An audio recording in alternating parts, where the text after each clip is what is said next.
जय हिंद बच्चों। आज हम 7वीं कक्षा के चौथा पाठ हास्य बाल कवि सम्मेलनम पाठ का हिंदी अनुवाद करेंगे। तो देखिए, आइए हम इसका हिंदी अनुवाद करते हैं। विविध वेशभूषाधारिणः चत्वारः बालकवयः मंचस्य उपरि उपविष्टाः सन्ति। विविध अनेक प्रकार की, वेशभूषाधारिणः वेशभूषा धारण किए हुए, चत्वारः चार, बाल कवयः बालक कवि, मंचस्य ऊपरी मंच के ऊपर, उपविष्टाः बैठे हुए, संति हैं। अनेक प्रकार की वेशभूषा धारण किए हुए चार बालक कवि मंच के ऊपर बैठे हुए हैं। अधः नीचे श्रोतारः श्रोतागण, हास्य कविता श्रवणाय हास्य कविता सुनने के लिए, उत्सुका सन्ति उत्सुक हैं, कोलाहलम च कुर्वन्ति और शोर मचा रहे हैं। नीचे श्रोतागण हास्य कविता सुनने के लिए उत्सुक हैं और शोर मचा रहे हैं।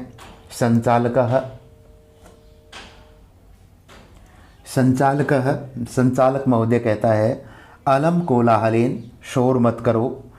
अद्य परम हर्षस्य अवसरः यत् अस्मिन् कवि सम्मेलने काव्यहन्तारः कालयापकाश्च भारतस्य हास्य कवि धुरंधराः समागताः सन्ति। अद्य आज परम हर्षस्य अवसरः आज बहुत खुशी का मौका है, यत् कि अस्मिन् इस कवि सम्मेलन में काव्यहंतारः काव्य की कविता की हत्या करने वाले, कालयापकाश्च और नष्ट समय बिताने वाले भारत के धुरंधर हास्य कवि समागतः आए हुए संति हैं। आज बड़ी खुशी का मौका है कि इस कवि सम्मेलन में कविता की हत्या करने वाले और व्यर्थ समय गंवाने वाले भारत के धुरंधर हास्य कवि आए हुए हैं। एहि आइए करतल ध्वनिना वयम एतेषां स्वागतं कुर्मः। एहि तो आइए, करतल ध्वनिना तालियों से, वयम हम सब, एतेषां इनका, स्वागतम कुर्मः स्वागत करें।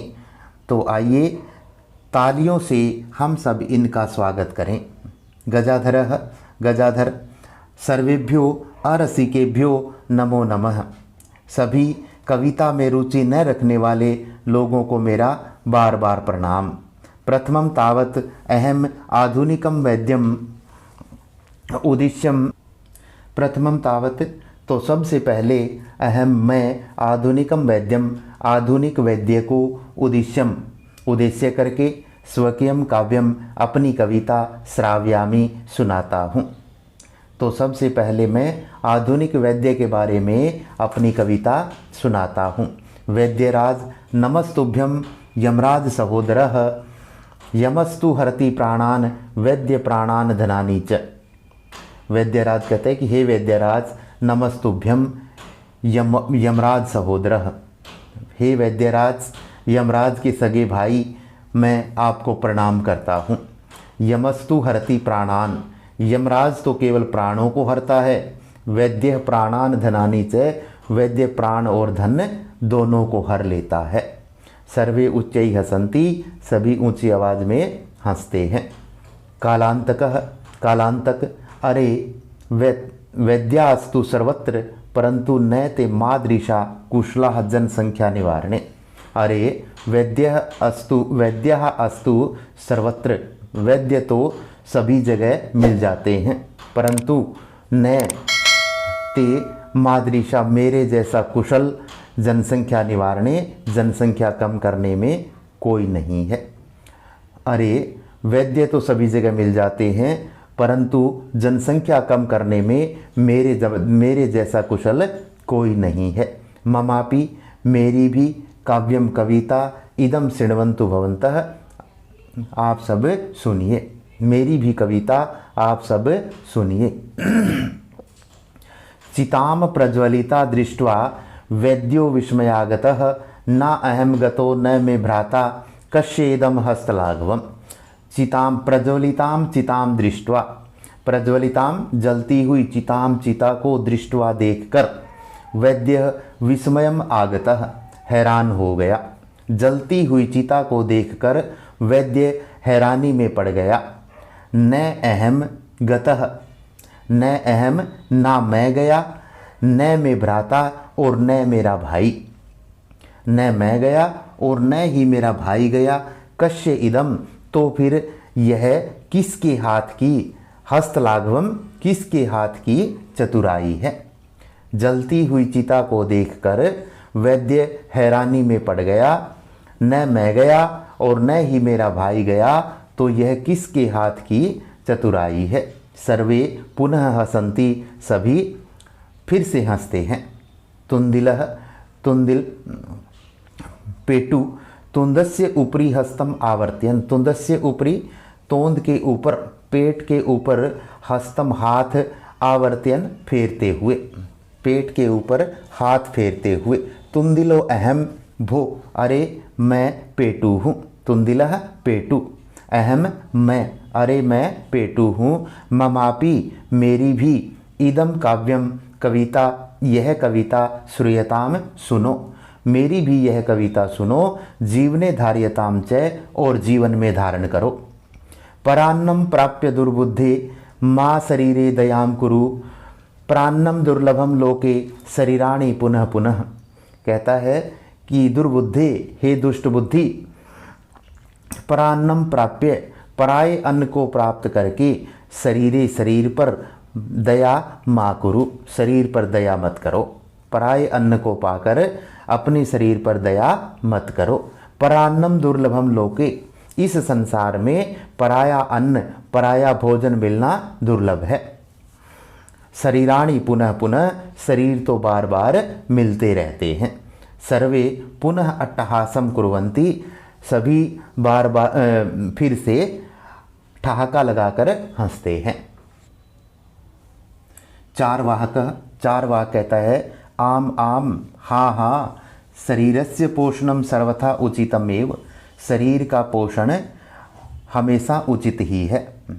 यदि धनम नास्ति, यदि धन नहीं है, तदा ऋणम कृत्वापि, उधार लेकर भी, कर्ज लेकर भी, पौष्टिक पदार्थ एव भोक्तव्यम, पौष्टिक पदार्थ ही खाने चाहिए।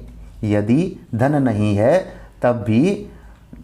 तब उधार लेकर या कर्ज लेकर भी पौष्टिक पदार्थ ही खाने चाहिए। तथा कथयति चारवाक कवि, तथा चारवाक कवि कहता है, यावत जीवेत सुखम जीवेत, ऋणम कृत्वा घृतम पिबेत। यावत जीवेत, जब तक जियो, सुखम जीवेत, सुखपूर्वक जियो, ऋणम कृत्वा, ऋण लेकर, उधार लेकर, घृतम पिबेत, घी पियो। श्रोतारः, तर्हि ऋणस्य प्रत्यर्पणम कथम, तर्हि तो ऋणस्य, कर्ज का या ऋण का, प्रत्यार्पणम कथम, ऋण को चुकाएं कैसे, तो ऋण को चुकाएं कैसे। चारवाकः, श्रूयताम मम अवशिष्टम काव्यम, सुनो मेरी बची हुई कविता सुनो। घृतम पीत्वा सर्मम कृत्वा ऋणम प्रत्यर्पेत जनः। घृतम पीत्वा, घी पीकर, सर्मम कृत्वा, मेहनत करके, ऋण उधार, प्रत्यर्पेत जनः, व्यक्ति को चुकाना चाहिए। व्यक्ति को घी पीकर, मेहनत करके ऋण चुका देना चाहिए। काव्य पाठ श्रवणेन उत्प्रेरितः एकः बालको अपि आशु कवितां रचयति, हास्यपूर्वकं च श्रावयति। काव्य पाठ श्रवणेन, काव्य पाठ, कविता पाठ सुनने से उत्प्रेरितः, प्रेरित हुआ एक बालक भी आशु कवितां रचयति, आशु कविता बनाता है, हास्यपूर्वकं च श्रावयति, और हास्यपूर्वक सुनाता है। बालकः, बालक, श्रूयताम, सुनिए, श्रूयताम भो, अरे सुनिए सुनिए, ममापि काव्यम, मेरी भी कविता। गजाधरम कविम चैव तुंदिलम, भोज्यलोलुपम, कालांतकम तथा वैद्यम, चारवाकम च नमाम्यहम।